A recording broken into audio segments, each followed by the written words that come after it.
Olá, sou Gesilene Vital, psicóloga clínica e psicóloga escolar, mais conhecida como Geis.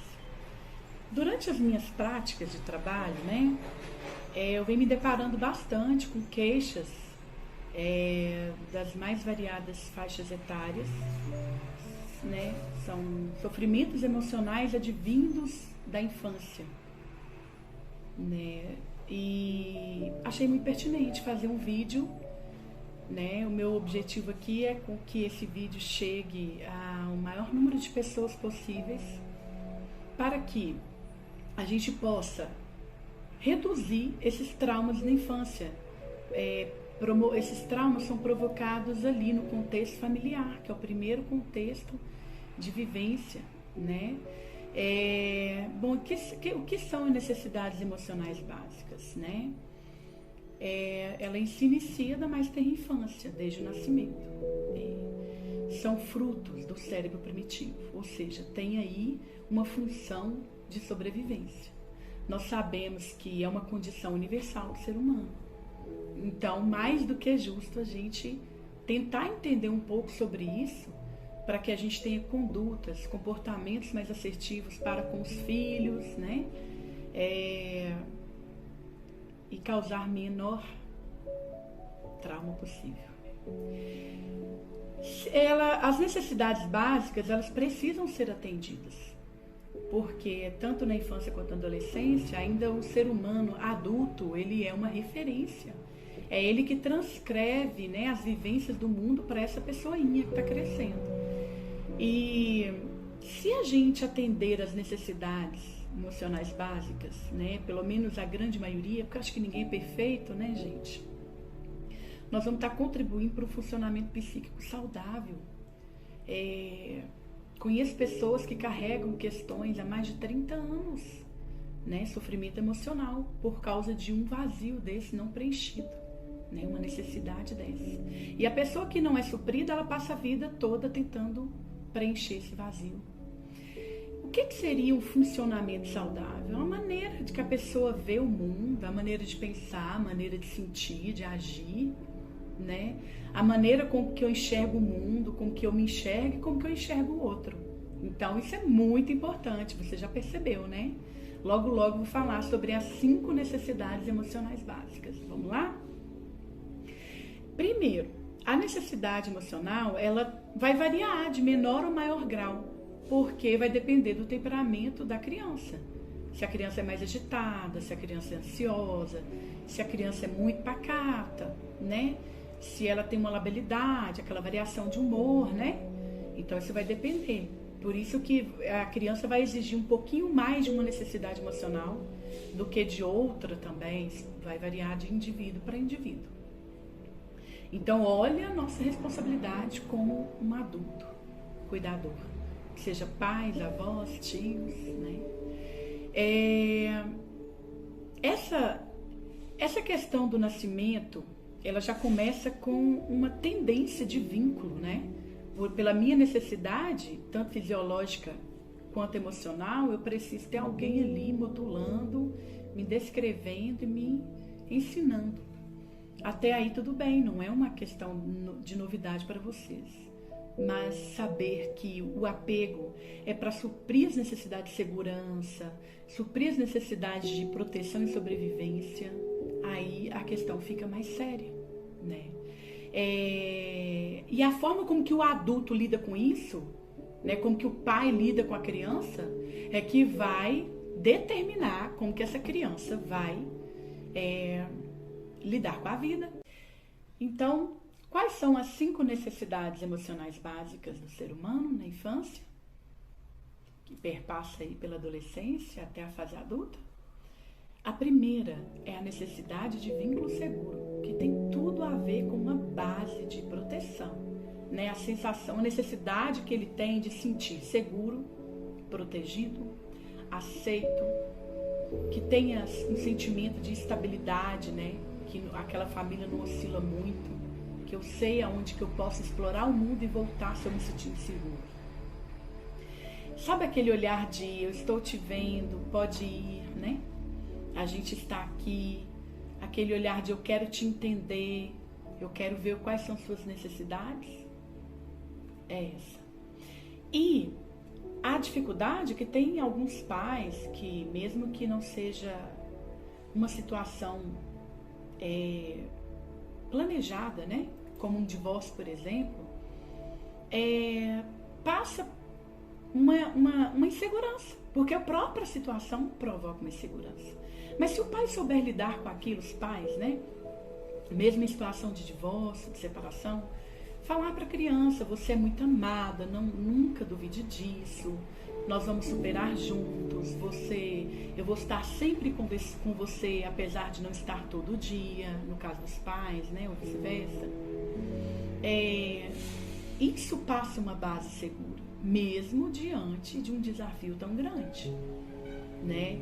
Pais ansiosos, pais instáveis, que vai e que vem, né? que não dá nenhum tipo de previsibilidade, não existe uma rotina, também provoca uma insegurança. É nesse ponto que eu acredito que é necessário a gente saber, né? Passar essa segurança mesmo não tendo uma vida perfeita, que quem tem, né? Na verdade. Então a gente tem que passar essa segurança. Estamos juntos, né? Não deixar nunca o sentimento de abandono, de rejeição. Tentar, dentro do possível, estar dando previsibilidade, né? Estar dentro do possível numa rotina. Isso dá uma sensação de proteção, né? De aceitação. Olha o que a gente acabou de falar. De amor, de cuidado. É isso aí. A segunda necessidade emocional básica refere-se à autonomia e competência, que vai ali tratar de uma autoestima da criança. É uma necessidade que a gente tem, né, enquanto criança, de ser orientado, de ter as oportunidades, de ter encorajamento dos pais, sabe? A criança, ela precisa se sentir assim, capaz de conseguir alguma coisa, de tentar algo, né? E isso vai ajudando ela a se diferenciar dos pais, vai ajudando ela a construir sua identidade ao longo do tempo. O que acontece é que tem muitos pais que têm aquela questão da superproteção, né? Porque os próprios pais não acreditam muito na capacidade da criança, seja ela uma criança de desenvolvimento típico ou atípico. Independente, elas são capazes naquilo que ela conseguir, não é a gente que determina, né? Todos nós nascemos com dificuldades e potencialidades. E o potencial é só a criança que vai nos mostrar que tem. Até onde ela vai chegar. Mas para isso a gente precisa de acompanhá-la, encorajando, orientando, dando as oportunidades para ela. A terceira necessidade emocional, né, que muitos têm dúvidas se põe limite, se não põe, são os limites realistas. Sim, nós precisamos de limites realistas. O que seria isso? Seria a gente agir, o adulto agir, né, com orientação, só que com firmeza. Firmeza não tem, eu não queria que atribuísse o significado de bravo, sabe? Mas firmeza é no sentido de não ter mudança de postura, no sentido de manter aquela orientação, mas com empatia, porque é só se colocar no lugar do outro, né? Pra gente ver como que a gente gostaria de ser orientado, né? Bom, enfim, o que são os limites realistas, então? Os limites realistas têm a ver não com excesso e nem com a falta de limite. Sabe aqueles pais que dão tudo prontamente para os filhos? Não é indicado, né? Sabe aqueles pais que são exigentes, né? Impõem bastante regra, são punitivos, são exigentes? Também não. Porque no final das contas, o ser humano, ele nunca é 100% em nada, né? Nós não temos 100% de desempenho ali em todas as nossas áreas da vida. Então, a gente mensura aí uma margem de erro para todo mundo.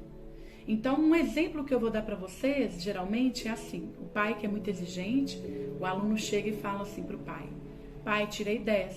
Ele vai responder: não fez mais que a sua obrigação. O que eu estou passando para aquele aluno? Para aquele filho, né? No caso.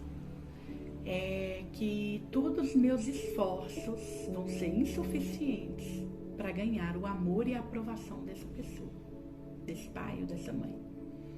Ao passo que também, se a pessoa tirou lá 4 na prova e eu não importar como mãe, eu também vou estar passando informação de que o que acontece com ele não é importante para mim, né? E tudo isso vai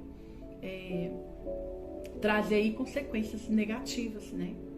Sofrimentos emocionais, como eu falei. Então, o limite realista é necessário.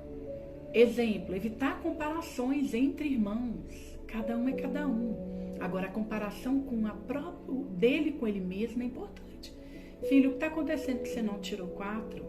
Aí ele vai estudar, faz lá uma regra com a mãe de não pegar mais no celular e estudar. E aí ele tirou 6, gente. Ele não tirou 10. Aí a mãe fala, viu como é que você já está melhorando? E aí o que a gente espera? Um aproveitamento melhor, o máximo que a pessoa conseguir, mas geralmente a própria escola já coloca ali 60%, 70%, 80%, né? De um aproveitamento. Nessa necessidade de limite realista em que a gente tem que ter posição firme, nós vamos estar ensinando, gente, como ele vai aprender a se regular dependendo do contexto. Ele vai aprender a controlar os impulsos dele.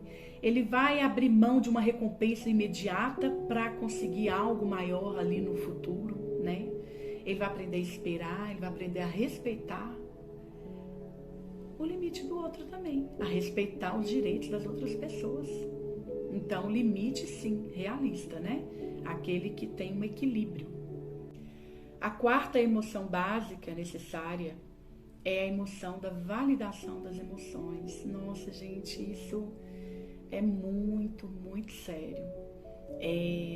Acabei de falar de limite realista e a validação das emoções tem tudo a ver ali com o complemento do limite, né? Não significa que eu vou dar tudo prontamente para o meu filho, mas se eu validar o que ele está sentindo, mesmo eu não cedendo, nossa, isso é tão importante. Por exemplo, um filho quer ganhar um brinquedo e eu não dou, porque também, né, no contexto aí, vamos supor que eu não vou dar tudo prontamente, então aquilo ali não, ele vai ficar muito bravo, né? Pode até fazer birra, ok, mas depois que a birra passa, a gente tem que conversar validando as emoções, né? Filho, eu sei que você está chateado comigo, eu sei que você queria muito aquele brinquedo. Gente, é incrível, a maioria deles fica te olhando, tipo, eu estou sendo compreendido, né? Mas eles têm que ter liberdade de expressão, de opiniões, de vontades, né? Afinal de contas, a gente está aqui dentro, a gente tem pensamento, a gente tem emoção, a gente tem comportamento. E a gente, essa necessidade de expressar, de ser validado, olha, eu fiquei bravo, tudo bem, vai passar também. Mas o pai falar com o filho, eu vi que você está chateado. Eu vi que você está triste. Eu percebi que você está chateado. Sei lá, sabe? Mas dizer assim, reconhecer que como ele está, já é o suficiente. Já ajuda bastante nessa formação. Porque ele foi reconhecido, é uma necessidade básica, né? Mesmo que diante de situações em que eu não esteja lhe dando algo, eu posso validar os sentimentos do meu filho, sim. A 5ª emoção básica tem a ver com a espontaneidade e lazer. Afinal de contas, nós temos a necessidade de estar no mundo para além das nossas preocupações de sobrevivência, né? Nós precisamos também produzir em nosso próprio corpo o sentimento, né, as emoções de felicidade, bem-estar, paz, tranquilidade, não é mesmo? E então tem tudo a ver ali com a demonstração mesmo, compartilhar afetos positivos, expressar emocionalmente, tem a ver com os abraços, com a diversão, com as risadas. Acho que essa emoção, ela vem assim, a fechar mesmo todos os outros que eu acabei de falar, né? Eu espero muito que esse vídeo tenha contribuído para algo, né? Para que dentro do seu contexto familiar tenha algumas mudanças. Não que você vá conseguir suprir todas, mas se for a maioria, se for 2, 3, 4, já é um auxílio, né? Porque pessoas que não são atendidas, essas necessidades, elas, como eu disse no início do vídeo, elas acabam criando situações disfuncionais, né? Um modo de ver, um funcionamento disfuncional. E aí ela vai viver a vida toda em busca desse preenchimento aí. E aí tem a ver com as relações que ela vai construindo, relações amorosas, em busca dessa aprovação aí, né? Então, acho importante. Eu espero muito que vocês possam compartilhar o vídeo com o intuito, já que a internet tem como um funcionamento padrão, que é o algoritmo, chegar ao maior número de pessoas, né? Fazer a diferença na vida das pessoas e fazer com que os pais diminuam bastante os traumas dentro aí do ambiente familiar. Obrigada, gente. Até mais.